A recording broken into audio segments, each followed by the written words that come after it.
usulan Ketua Dewan Perwakilan Daerah atau DPD Sultan B. Najamuddin terkait penggunaan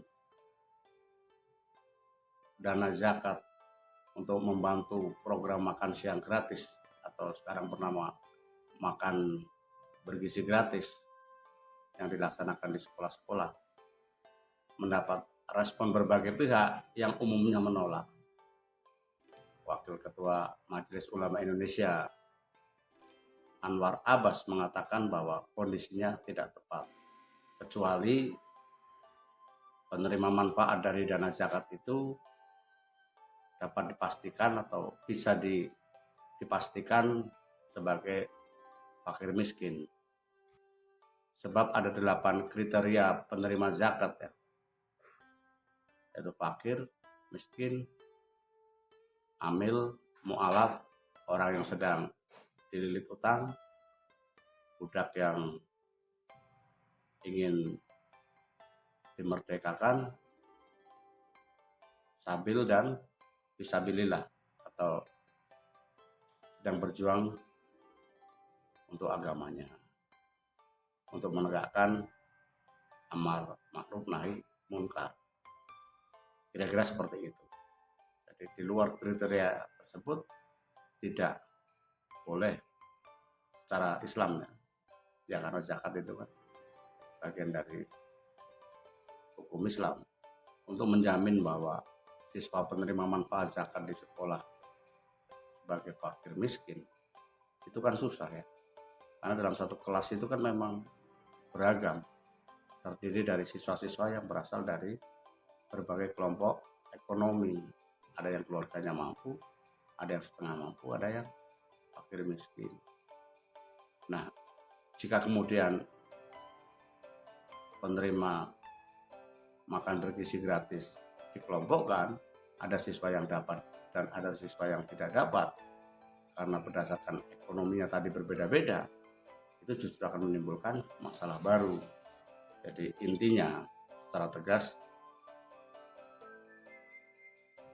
dana zakat tidak bisa digunakan untuk mendanai program makan bergizi gratis. Itu kalau dilihat dari tinjauan ininya ya, agama. Saya hanya mengutip dari pernyataan Wakil Ketua MUI Anwar Abbas. Kalau saya akan menyerotinya dari sisi politiknya. Jadi program makan bergizi gratis yang pada saat dikampanyekan dulu adalah program makan siang gratis. Namanya berubah-ubah. Tapi yang pasti program ini muncul untuk memperkuat sebagai bagian dari materi kampanye pasangan Prabowo Subianto Gibran Raka Buming Raka di Pilpres 2024. Artinya program ini program politik yang digunakan untuk menarik simpati rakyat, menarik dukungan suara rakyat. Jadi bagaimana mungkin program politik kemudian didanai dari zakat atau dari iuran masyarakat? Kan masyarakat pembayar zakat tadi itu memiliki orientasi politik, dukungannya berbeda-beda kan. Ada yang mendukung Prabowo Gibran, ada yang mendukung Anies Rashid Baswedan Muhaimin Iskandar, ada yang mendukung Ganjar Pranowo Mahfud MD di Pilpres 2024, di mana program makan siang gratis itu disuarakan. Pertanyaan saya kemudian adalah, etis nggak sih program kampanye lalu disuruh dibiayai dengan iuran publik gitu. Iuran masyarakat yang belum tentu juga mendukung program itu sejak awal, karena sejak kemunculannya kan menjadi pro kontra kan. Waktu itu kan tim kampanye Prabowo Gibran sudah menghitung dibutuhkan sekitar 400 triliun per tahun untuk membiayai makan siang gratis sekitar 80 juta siswa di seluruh Indonesia. Setelah menang, program ini kemudian berganti-ganti nama, berganti-ganti pula sasarannya. Jika tadinya dikampanyekan untuk 80 juta siswa di seluruh Indonesia, kemudian mulai muncul tuh untuk diprioritaskan di daerah-daerah tertentu yang memang membutuhkan, di daerah-daerah yang memang secara ekonomi masyarakatnya belum mampu untuk memberi makan kepada anaknya sesuai dengan kebutuhan gizinya.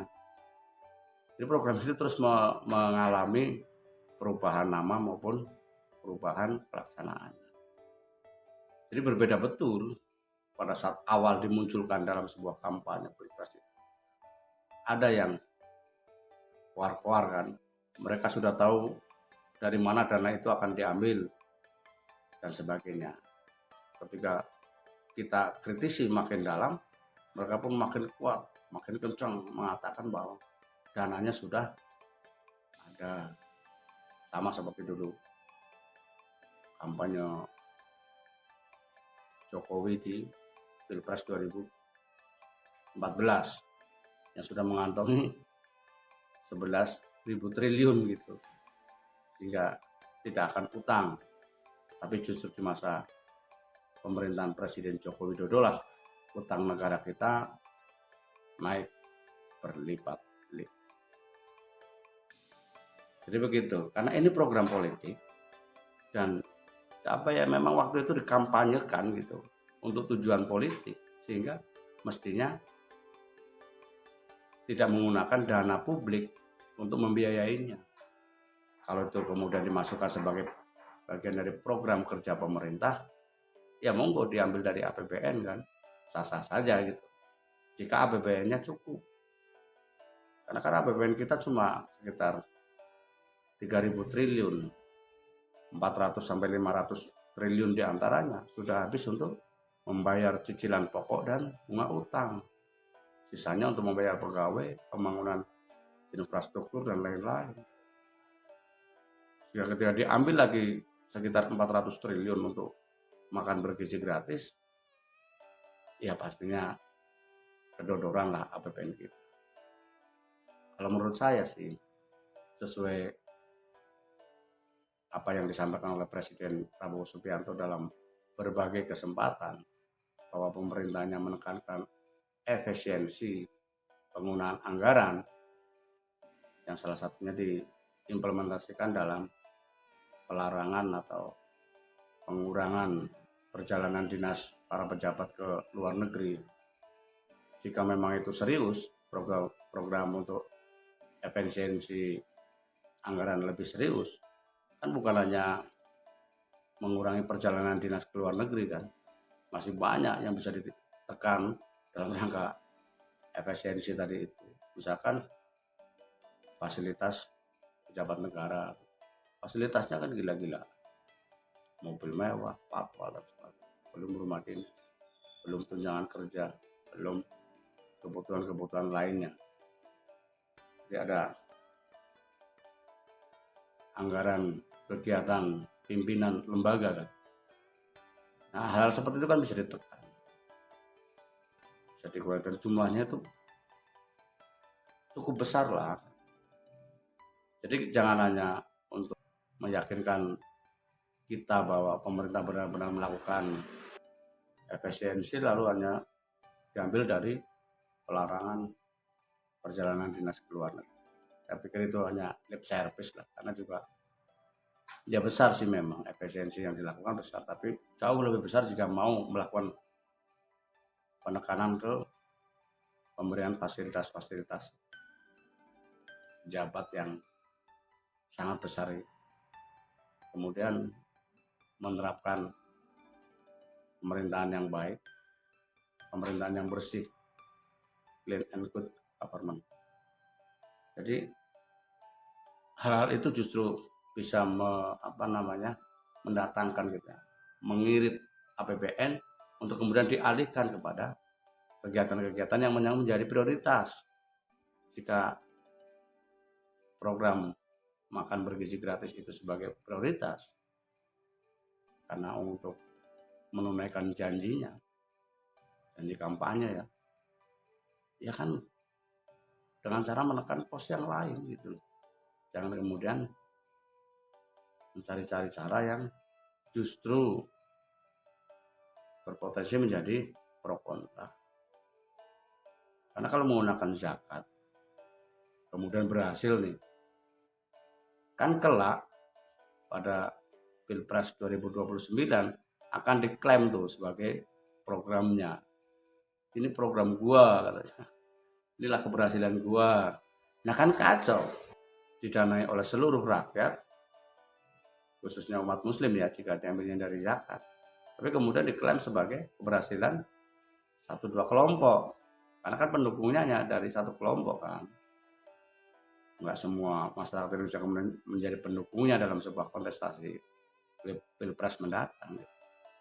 Tetapi juga saya tidak menafikan apa yang disampaikan oleh Ketua DPD, oleh Sultan Najamuddin itu mungkin saja hanya sebuah test case. Artinya tidak sungguh-sungguh gitu. Tidak sungguh-sungguh dia berpikiran untuk menggunakan dana zakat. Terlebih kan Najamuddin bukan anggota partai, karena salah satu syarat untuk menjadi calon anggota DPD waktu itu kan harus ada surat keterangan sudah bukan anggota partai. Tapi katanya sekarang juga sudah boleh, anggota partai juga udah boleh. Tahu lah, ada banyak perubahan undang-undang yang jujur saja saya banyak tidak tahu perubahan-perubahan undang-undang selama 3 tahun terakhir, karena dibuatnya itu seperti sulapan, simsalabim jadi simsalabim, tidak lagi mengindahkan tata kelola pemerintahan yang baik, tidak lagi mengindahkan tata cara pembuatan undang-undang yang baik, yaitu melibatkan partisipasi publik. Kadang-kadang hanya antar mereka, pemerintah dengan DPR sepakat ketuk palu gitu, selesai jadi undang-undang gitu. Nah artinya ini bisa saja hanya sebuah tes ombak, bagaimana reaksinya kemudian akan diambil cara lain gitu.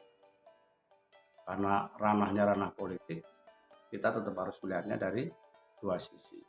Apakah memang benar-benar begitu, disuruh ngomong begitu, atau memang inisiatif sendiri ngomong begitu karena dianggap program ini baik dan harus dilaksanakan, namun menyadari bahwa APBN-nya kurang sehingga kemudian muncul pemikiran seperti itu. Atau ada yang titip untuk menyuarakan dulu, karena kalau disuarakan oleh orang-orang istana atau oleh orang-orang di lingkar Prabowo kan dianggapnya sebagai embrio kebijakan. Tapi kalau yang mengatakan orang luar kan dianggapnya itu bukan bagian dari skenario pemerintah, dengan mudah bisa dibantah. Terlepas dari itu, dari semua paparan tadi, kita akhirnya mendapat satu pemahaman ya, bahwa masyarakat harus cerdas dalam melihat, mendengar janji-janji kampanye dalam sebuah kontestasi elektoral. Benar-benar harus dipertimbangkan, diperhitungkan, dan dilihat gitu. Memang di tengah masyarakat yang masih baru melek politik, kondisi ideal seperti itu, masyarakat kemudian menilai sebuah janji kampanye masih menjadi barang mewah.